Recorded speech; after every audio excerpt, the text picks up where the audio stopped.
What if I told you that the heaviest chains binding you aren't made of metal, but of your own desperate need to control everything around you? What if the prison you're living in has no bars, no locks, just invisible walls built from your attachment to outcomes you were never meant to command? Right now, you're exhausted, not because you haven't worked hard enough, but because you're carrying weights that were never yours to lift. You're playing a game where the rules keep changing, trying to win at something that was rigged from the start. Every morning you wake up and immediately begin the exhausting ritual of attempting to control the uncontrollable. You check your phone, hoping for the right message. You scan the weather, preparing to let it dictate your mood. You enter conversations already scripting how others should respond. You make plans while secretly demanding the universe cooperate. This isn't living. This is slow-motion self-destruction disguised as productivity. Here's the uncomfortable truth. You are not tired because life is challenging. You are tired because you keep trying to be the director of a movie where you were only ever meant to be the lead actor in your own story. But what if there was another way? What if the ancient Stoics discovered something 2,000 years ago that could transform your entire existence? What if true power doesn't come from controlling more, but from needing to control less? Welcome to the art of strategic detachment, the skill that separates those who break under pressure from those who become diamonds. This isn't about becoming emotionally numb or giving up on your dreams. This is about discovering a form of strength so profound that chaos becomes irrelevant, criticism becomes background noise, and your peace becomes unshakable. Most people think strength means holding on tighter. They believe control equals security, but the Stoics understood something revolutionary. The tighter your grip, the more power you give away to everything you're gripping. When your happiness depends on others behaving exactly as you want, you've made yourself a hostage to their choices. When your peace requires perfect circumstances, you've guaranteed yourself a life of anxiety. When your self-worth hangs on external validation, you've handed strangers the remote control to your emotional state. This isn't wisdom. This is voluntary slavery. Real freedom begins the moment you realize that the only thing you've ever truly controlled is your response to what happens around you. Everything else, other people's actions, natural disasters, economic fluctuations, traffic jams, even your own thoughts arising, these are forces beyond your direct command. The Stoic philosopher Epictetus, who spent years as a literal slave before becoming one of history's greatest teachers of freedom, understood this better than anyone. He said, "Wealth consists not in having great possessions, but in having few wants." But he wasn't talking about material minimalism.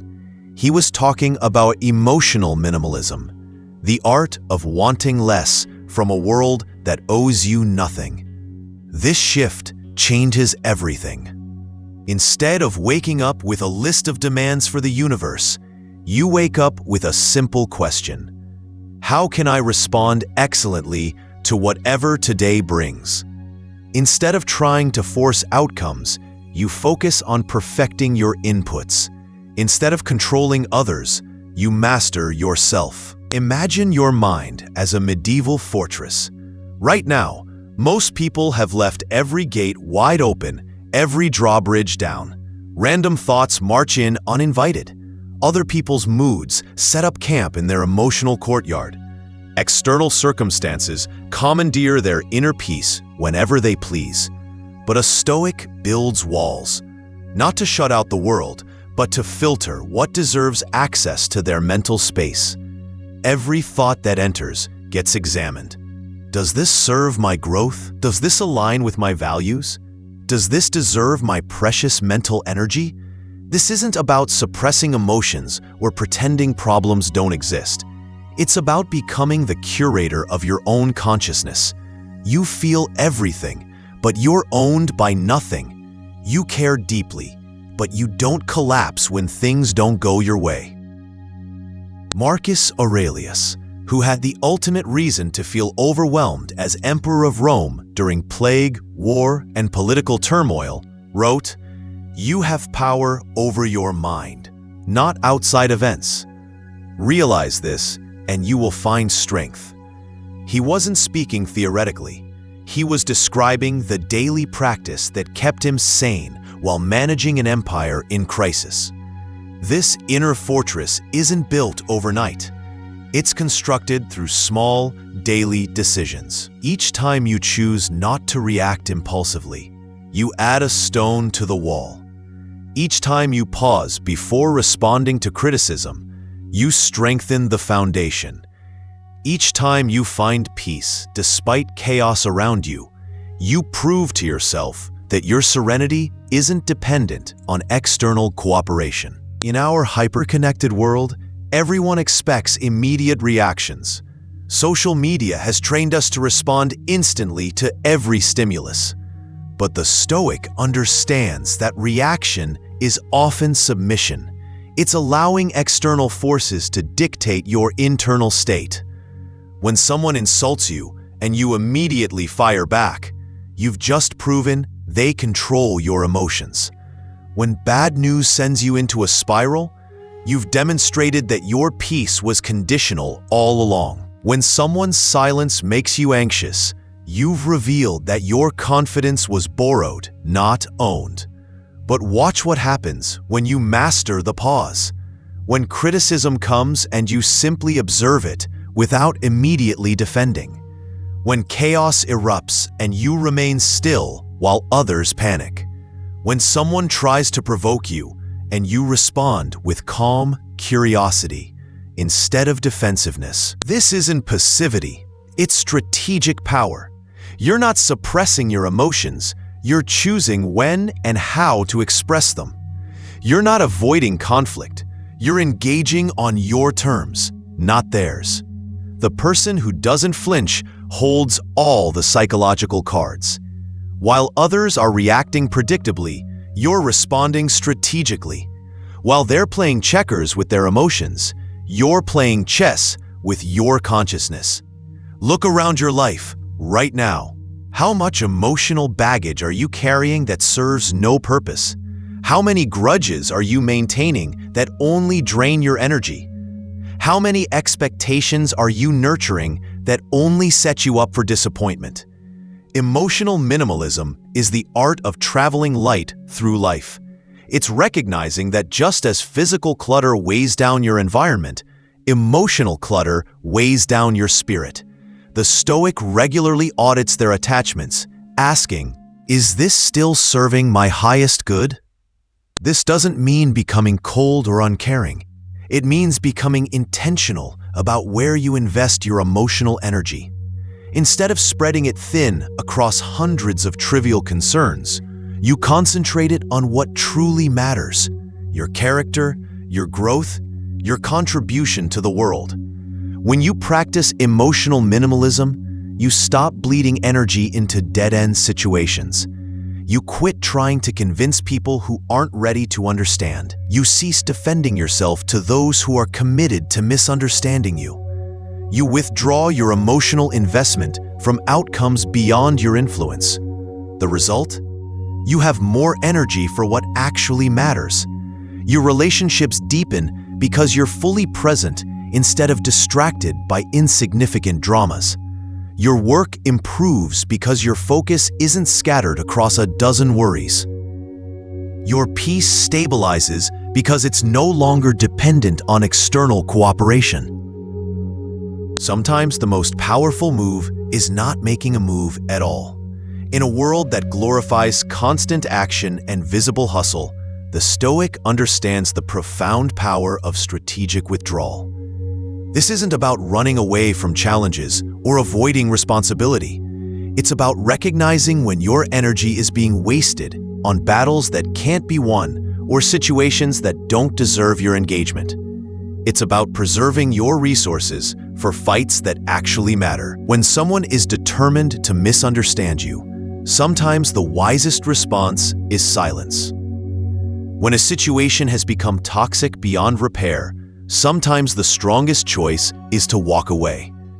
When people are more interested in being right than finding truth, sometimes the best strategy is to let them argue with themselves. This type of withdrawal requires tremendous inner strength. It goes against every instinct that tells you to defend, explain, or prove yourself. But it's often the move that preserves your sanity and maintains your power. The Stoic learns to distinguish between strategic retreat and cowardly avoidance. Strategic retreat serves your long-term mission. It protects your peace and preserves your energy for more important battles. Cowardly avoidance serves your immediate comfort but weakens your character over time. Most people are fragile. They break under pressure. Some people are resilient. They bend but don't break. But the Stoic aims higher, to become antifragile, to actually get stronger from stress and chaos. This concept, popularized by Nassim Taleb but lived by Stoics for millennia, represents the ultimate form of emotional independence. When you become anti-fragile, obstacles become opportunities, criticism becomes information, failure becomes education, rejection becomes redirection. You stop seeing challenges as problems to avoid and start seeing them as training equipment for your character. Every difficult person becomes a teacher of patience. Every disappointment becomes a lesson in detachment. Every setback becomes a setup for a comeback. This transformation doesn't happen overnight, but it begins the moment you shift your perspective from victim to student. Instead of asking, "Why is this happening to me?" you start asking, "What is this teaching me?" Instead of cursing your circumstances, you start mining them for wisdom. A journey from attachment to detachment, from reaction to response, from fragility to anti-fragility leads to the ultimate prize, true freedom. Not the shallow freedom of doing whatever you want, but the profound freedom of needing very little from a world that owes you nothing. This freedom isn't about isolation or indifference. It's about engaging with life from a position of strength rather than neediness. You love without clinging. You care without collapsing. You participate without being owned by the outcome. When you reach this state, you discover something remarkable. The less you need from others, the more they respect you. The less you chase, the more attractive you become. The less you react, the more powerful your eventual responses become. You become like a mountain, present, grounded, unmoved by the storms that rage around it, yet providing shelter and perspective to those who seek higher ground. This is your invitation to climb that mountain, to build that fortress, to discover the unshakable peace that comes not from controlling your circumstances, but from mastering your response to them. The path isn't easy, but it's simple. Stop trying to control what you can't. Start perfecting what you can. Let go of what doesn't serve. Hold tight to what builds character. Detach from outcomes. Commit to excellence in your inputs. The world doesn't need another person desperately trying to control everything. It needs more people who have found peace in the eye of the storm, strength in the face of uncertainty, and freedom through the practice of letting go. Your transformation begins now, not tomorrow, not after you figure everything out, but in this moment, with this breath, with this choice to stop carrying what was never yours to hold. Subscribe if this message resonated with your soul. Share it with someone who needs to hear that their peace doesn't require the world's cooperation. And comment below, "I choose inner freedom over external control." Because sometimes Declaring your intention publicly is the first step toward making it reality. The Stoics are waiting for you to join their ranks, not as ancient philosophers, but as modern warriors of the mind. The question isn't whether you're capable of this transformation. You are. The question is whether you're ready to let go of what's been holding you back. Your unshakable life is waiting on the other side of attachment. Step across the threshold.